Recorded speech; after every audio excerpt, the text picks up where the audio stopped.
बिस्मिल्लाहिर्रहमानिर्रहीम। Welcome back to my channel पढ़ो learn together. उम्मीद है कि आप तमाम लोग खैरियत से होंगे। तो आज हम लोग computer science chapter number 1 basic concept of information technology के पार्ट 3 को सॉल्व करने जा रहे हैं। क्योंकि मैंने आपको बताया था कि लास्ट टाइम भी मैंने आपको बताया था कि मैं आपको रेगुलर बेसिस में क्या कर रहा हूँ, computer chapter wise important question की तैयारी करवा रहा हूँ। ठीक है, हमने फर्स्ट टाइम क्या पढ़ा था बेटा, ये इनलिस्ट किया था 6 फीचर्स ऑफ ऑपरेटिंग सिस्टम के बारे में, और साथ साथ हमने एप्लीकेशन सॉफ्टवेयर, ठीक है, और हमने क्या पढ़ा था बेटा, नेम द 5 एप्लीकेशन सॉफ्टवेयर और सिस्टम सॉफ्टवेयर क्या होता है, इसमें क्या चीज़ पढ़ के ये प्रीवियस लेक्चर में हमने डिस्कस किया था। आज हम लोग डिस्कस करेंगे what will happen if RAM is not available in computer system.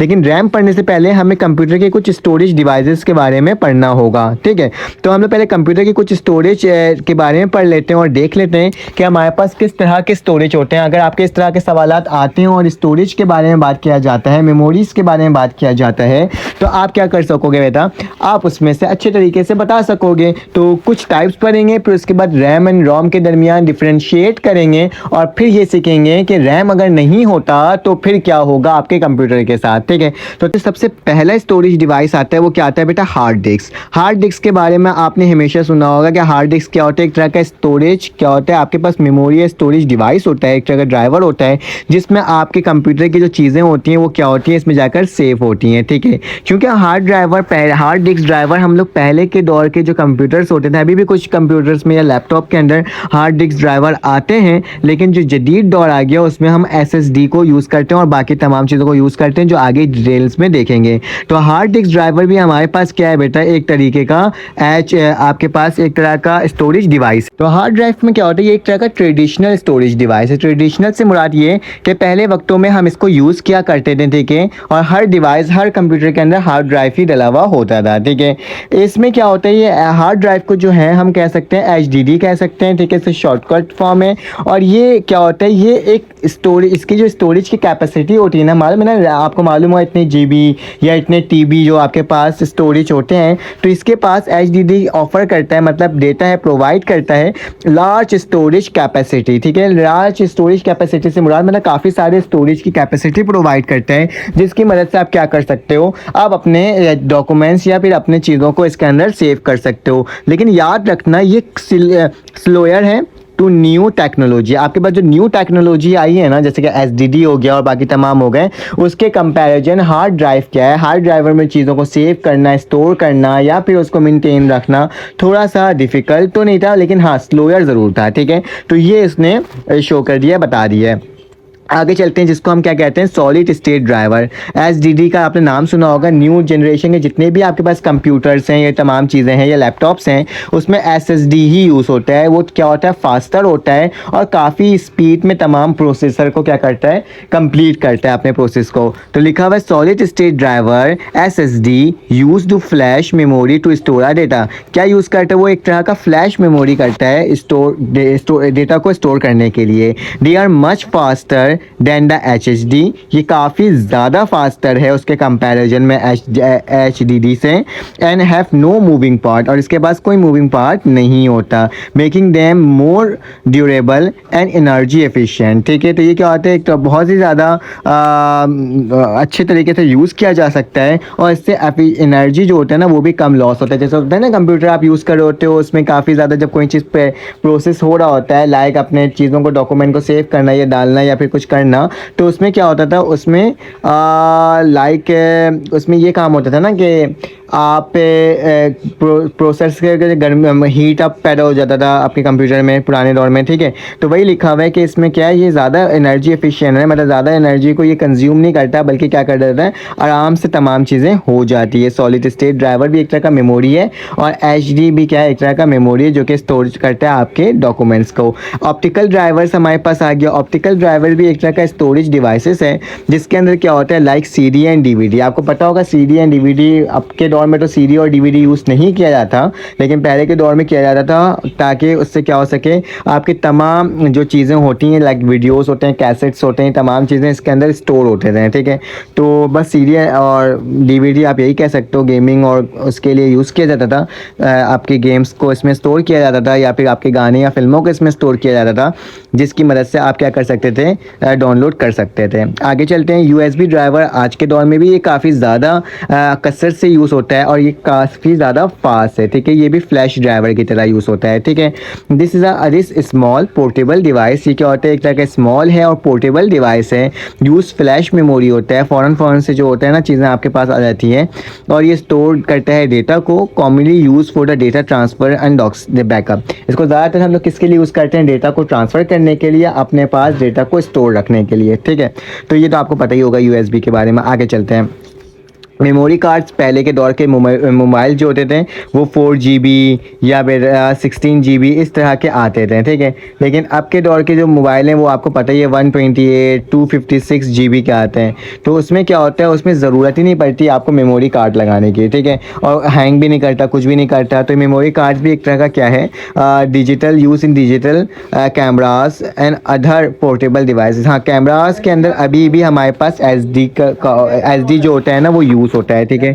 SD मतलब एक तरह का मेमोरी जिसके अंदर आप अपने DSLR कैमरास के क्या करते हो बेटा, लाइक पिक्चर्स को या वीडियोस को स्टोर करते हो, ज़्यादातर इसी के लिए यूज़ होता है। लेकिन मोबाइल वगैरह में तो अब यूज़ होना ख़त्म हो चुका है, ठीक है। आगे चलते हैं, उसके बाद लिखा हुआ है क्लाउड स्टोरेज। बेटा ये ऑनलाइन प्लेटफॉर्म होता है जिसके अंदर आप क्या करते हो, आप अपनी चीज़ों को स्टोर करते हो। लाइक आपको पता होगा गूगल ड्राइव के अंदर होता है आपके पास कुछ चीज़ें वो होते हैं, क्या बोलते हैं, स्टोर होते हैं आपके पिक्चर्स वगैरह, फ़ोटोज़ वगैरह, डॉक्यूमेंट्स वगैरह। लाइक ड्रॉप बॉक्स भी उसी की तरह है। iCloud, अगर आप आईफोन यूज़र हो तो iCloud के अंदर आपकी पिक्चर्स वगैरह क्या होती हैं, स्टोर होती हैं, ठीक है। उसी तरीके से आपके पास तमाम चीज़ें वही है। स्टोरेज कैपेबिलिटी को आप पेमेंट करके क्या कर सकते हो, ख़रीद सकते हो और इसको और ज़्यादा इंक्रीज़ कर सकते हो, लेकिन वो आपको पर मंथ क्या करना होता है, पे करना होता है। तो क्लाउड स्टोरेज इसको कहते हैं जो ऑनलाइन स्टोरेज हो रहा होता है, ठीक है। और आपकी जगह भी नहीं घेरता है वो, ठीक है। और सिर्फ कहाँ घेरता है वो, ऑनलाइन आपके पास डेटा जमा होता है। खैर आगे चलते हैं और देखते हैं हमारे पास नेक्स्ट क्या है बेटा। नेक्स्ट हमारे पास रैम। अब हम रैम में आ गए क्योंकि RAM is the most important part for this lecture. और रैम भी क्या है, एक तरह का मेमोरी है, ठीक है। ये भी क्या करता है, स्टोरेज करता है, अपने अंदर चीज़ों को स्टोर करता है। तो रैम हमारे पास क्या है, रैम एंड रोम। यहाँ पे साफ साफ लिखा हुआ है हमारे पास रैम जिसकी फुल फॉर्म क्या है, random access memory, and ROM जो है हमारे पास क्या है, read only memory. Are the two different types of computer memory. ये दो तरह के डिफरेंट टाइप्स हैं किसके, कंप्यूटर मेमोरी के, विद डिस्टिंक्ट फंक्शन, जिसके अलग अलग क्या है, फंक्शन है। हमारे पास सबसे पहले जो टॉपिक आया वो क्या है, रैंडम एक्सेस मेमोरी, ठीक है। तो रैंडम एक्सेस मेमोरी भी एक तरह का क्या है, एक तरह का वॉलेटाइल मेमोरी है, ठीक है। It is use for temporary storing data that the computer is actively use. इसका मतलब क्या है, रैम एक ऐसा डिवाइस है, एक ऐसे स्टोरेज डिवाइस है, एक स्टोरेज करने का तरीका है जिसमें आप टेम्पररी टाइप पे, मतलब टेम्पररी से मतलब वक्ती तौर पर आप अपने डेटा को स्टोर कर सकते हो। मतलब लाइक कंप्यूटर जिस वक्त तक आपका एक्टिव होगा, चल रहा होगा, पावर ऑन होगा, उस वक्त तक इसमें डेटा क्या होता रहेगा, स्टोर होते रहेगा। जैसे ही आप क्या करोगे, अपने शट डाउन कर दोगे without saving device, without saving, तो क्या हो जाएगा, आपके पास वो तमाम डेटा क्या हो जाएगा, उड़ जाएगा, ठीक है। इसको तभी कहा जाता है वॉलेटाइल मेमोरी भी कहा जाता है। वॉलेटाइल मेमोरी से मुराद वो मेमोरी जो अपने डेटा को एक्सेस नहीं रख सका, मतलब क्या कर सका, वो उस वक्त तक एक्सेस रहा जब तक आपका काम हो रहा था। जैसे ही आपका काम ख़त्म हुआ, वो डेटा ने अपने तमाम मेमोरीज़ को क्या कर दिया, ऑफ कर दिया, ठीक है। जैसे आप जब मोबाइल यूज़ करते हो तो कुछ चीज़ें ना आपकी वर्किंग चल रही होती है, और जैसे ही आप क्लियर ऑल कर देते हो तो तमाम डेटा क्या हो जाता है, उस वक्त ऑफ हो जाता है। मतलब उस वक्त जो काम हो रहा होता है ना, वो क्या हो जाता है, ख़त्म हो जाता है। तो इसी तरह से रैम यही काम करता है, ठीक है। जब तक आपका काम होगा उस वक्त तक वो यूज़ होगा, और जिस वक्त उसने काम ख़त्म किया तो वो चीज़ भी क्या हो जाएगा, ख़त्म हो जाएगा, चाहे वो मोबाइल में हो चाहे वो कंप्यूटर में हो। It's allowed a CPU to access the data quickly. Allow करता है डेटा को क्विकली एक्सेस करने के लिए। हाई स्पीड प्रोवाइड करता है। टेम्पररी स्टोरेज होता है फॉर एक्टिव टास्क। जब तक टास्क होते रहेगा, जब तक वो चलते रहता है। आप गेम खेल रहे हो एक, ठीक है, तो गेम खेलने के लिए आपके पास कुछ ना कुछ मेमोरीज से होगा, क्या बोलते हैं, चाहिए होगा, ठीक है। तो उससे क्या होगा, आपके पास वो चीज़ें आते रहेंगी। लेकिन जैसे ही आपके पास क्या होगा, वो आपने काम कंप्लीट कर लोगे तो आपका मेमोरी क्या हो जाएगा, ख़त्म हो जाएगा, ठीक है। अब उसके आगे चलते हैं, हमारे पास क्या लिखा हुआ है, data store in RAM is arrays when computer is turn off restarted making it volatile memory. ठीक है, मैंने बताया जो मैंने बताया था अभी वही चीज़ इसमें लिखा हुआ है लास्ट में। अब मेरे पास क्या रोम आ गया, तो रोम को भी देख लेते हैं कि रोम को भी डिस्कस कर देते हैं। रोम क्या करता है, रोम करता है रीड ओनली मेमोरी। रोम जो है हमारे पास जो आपके पास डेटा होता है ना उसको रीड करता है उस मेमोरी को। ठीक है, तो इसमें ये लिखा हुआ है ROM is a type of non volatile. Non volatile का मतलब क्या, परमानेंट। नॉन वॉलेटाइल का मतलब क्या, permanent. Contain the data firmware and permanently written during the manufacture can not be easily modified by the computer operation. याद रखना, जब तक आप काम कर दोगे जब तक तो स्टोरेज हो ही रहा होगा, लेकिन जब आप काम ख़त्म कर दोगे तो भी हो जाएगा। जैसे कि आपने एक पेन में गए और पेन में जाने के बाद आपने एक फ़ाइल बनाया, ठीक है, एक पिक्चर बनाई। पिक्चर बनाने के बाद क्या करा, उसे सेव कर दिया। ठीक है, जब उसे सेव कर दिया तो वो आपके डेस्कटॉप के अंदर, आपके कंप्यूटर के अंदर, आपके एसएसडी के अंदर जाके क्या हो गया, वो स्टोर हो गया, स्टोरेज उसकी हो गई, वो सेव हो गया। तो रोम क्या करता है, वो सेव कर लेता है, ठीक है, आपके अपने मनपसंद जगह में। इधर लिखा भाई का essential instruction data required output boot up such as BIOS like basic input and output system of computer and motherboard. ठीक है, ये तो मैं चीज़ें बता दी, जो चीज़ें आपके पास हो जाए वो स्टोर हो जाए परमानेंटली, वो क्या हो जाता है, वो आपके पास डेटा रोम का कहलाता है, वो स्टोरेज रोम कहलाती है। और इसमें कंप्यूटर बंद हो जाए या ऑन हो जाए, कुछ भी हो, आपके पास डेटा क्या हो जाएगा, स्टोर हो जाएगा। ठीक है, आप आगे चलते हैं, जो मेन टॉपिक है हमारे पास वो क्या है, हमारे पास लिखा हुआ है what will happen when RAM is not available in computer system. क्या होगा जब रैम नहीं होगा आपके कंप्यूटर सिस्टम के अंदर, तो क्या चीज़ होगा आपने ये बताना है। ठीक है, if random access memory, random access memory मैंने बताया था ना, रैंडम एक्सेस मेमोरी वो जो कि थोड़े वक्त के लिए यूज़ होता है। ठीक है, और थोड़े वक्त के लिए कब यूज़ होता है, जब तक आपका काम होता है। ठीक है, उस वक्त तक होगा, क्योंकि वो तमाम ऐप्स को, तमाम आपके सॉफ्टवेयर को चलाने के लिए यूज़ होता है। ठीक है, रैम ज़्यादातर। ठीक है, तो सिग्निफिकेंट इसमें क्या लिखा है, random if memory is not available in a computer system several significant consequence would be occur. तो इसमें लिखा हुआ है कि सिर्फ एक नहीं होगा बल्कि काफ़ी सारी चीज़ें आपके ऊपर इम्पैक्ट करेगा अगर रैम कंप्यूटर में नहीं हो। सिस्टम क्रैशेस, सिस्टम का क्रैश होना ज़्यादा पॉसिबिलिटी है। लिखा without RAM the computer would not have to place to load and store the data and program it need to operate. This would like to result the immediate crash and inability to perform a task. अगर आपके पास RAM नहीं होगा तो क्या करेगा वो, आपको data को, आपके किसी ऐप को या फिर किसी सॉफ्टवेयर को चलाने के लिए जो डेटा रिक्वायरमेंट होगी वो उसको नहीं मिलेगा, और फिर क्या होगा, प्रोग्राम रन भी नहीं करेगा, ऑपरेट भी नहीं करेगा। जब ऑपरेट नहीं करेगा तो जाहिर सी बात है खुद ब खुद ही जो आपका जो सॉफ्टवेयर होगा वो क्या हो जाएगा, क्रैश हो जाएगा। मतलब उसको जगह ही नहीं मिल रही उसको रन करने के लिए। जब उसको जगह ही नहीं मिल रही, वो मेमोरी वो एक्सेस कर ही नहीं पा रहा, तो एक जो ऐप है वो क्या हो जाएगा, वो चलेगा भी नहीं, और वो क्या हो जाएगा, पूरा सिस्टम क्या हो जाएगा, क्रैश हो जाएगा। उसके बाद हमारे पास नेक्स्ट है एक और जो लिखा हुआ है inability to run a program. Same वही बात लिखी हुई है इसके अंदर भी।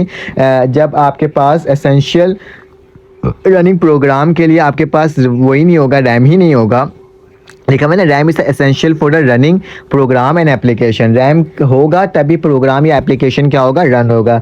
जब आपके पास वही नहीं होगा तो कोई भी सॉफ्टवेयर ओपन होने के कैपेबल ही नहीं होगा। आपने देखा होगा, कंप्यूटर में तो इतना नहीं देखा होगा, लेकिन आपने मोबाइल में देखा होगा, जो आपके पास पुराने मोबाइल हुआ करते थे उसमें आप बहुत सारी चीज़ें डाउनलोड कर लेते हैं। ठीक है, अब क्या हो जाता था, स्टोरेज आपके पास होता था, रैम में आपके पास चीज़ें स्टोरेज पड़ी भी रहती थी। ठीक है, सॉरी, आपके पास रोम में स्टोरेज पड़ी भी रहती थी। ठीक है, रोम था, लेकिन रैम आपके पास क्या हो जाता था, फुल हो जाता था। ठीक है, तो आप बाकी ऐप्स को डाउनलोड भी नहीं कर पाते थे। ठीक है, डाउनलोड भी नहीं कर पाते थे और किसी को ओपन भी नहीं कर पाते थे, बल्कि कह रहा था किसी ना किसी को डिलीट करो ताकि हम क्या कर सकें, आपके दूसरे ऐप को ओपन कर सकें। ठीक है, तो ये होता है हमारे पास रैम और रोम में फ़र्क। ठीक है, तो यही लिखा हुआ है कि कोई टास्क नहीं होगा, कोई परफॉर्म नहीं होगा। सेकंड क्या है, स्लो परफॉर्मेंस। जाहिर सी बात है जब रैम नहीं होगा तो आपकी परफॉर्मेंस क्या हो जाएगी, स्लो हो जाएगी। इसको देख लीजिएगा जो वर्डिंग लिखा हुआ है, inability to multitask. Inability to multitask तो लिखा हुआ है, तो एक नॉर्मल सी बात हो गई। Normal task, single user task भी होने में बहुत मतलब होगा नहीं, तो मल्टीटास्क तो हो ही नहीं सकता। मल्टीटास्क ये होता है कि एक साथ काफ़ी सारे ऐप का यूज़ करना। ठीक है,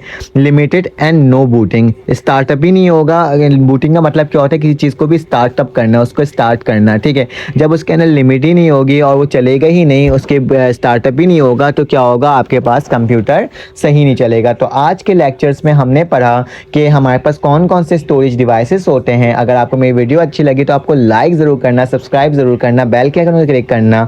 और आज की वीडियो में हमने ये भी पढ़ा कि किस तरीके से रैम अगर नहीं होता तो हमारे पास कंप्यूटर क्या क्या चीज़ें, क्या क्या डिफ़िकल्टीज आ सकती है। तो तमाम चीज़ों के बारे में मैंने आपको डिस्कस करके बता दिया। इंशाल्लाह नेक्स्ट टॉपिक में पार्ट 4 में एक और न्यू इंपॉर्टेंट टॉपिक्स को पढ़ेंगे और उसमें देखेंगे कि कौन कौन से सवालात आएंगे। तो अपना ख्याल रखना, अपने एक दूसरे का ख्याल रखना, दुआओं में याद रखना। फिर आपसे मुलाकात होगी एक नई वीडियो में। अल्लाह हाफिज़।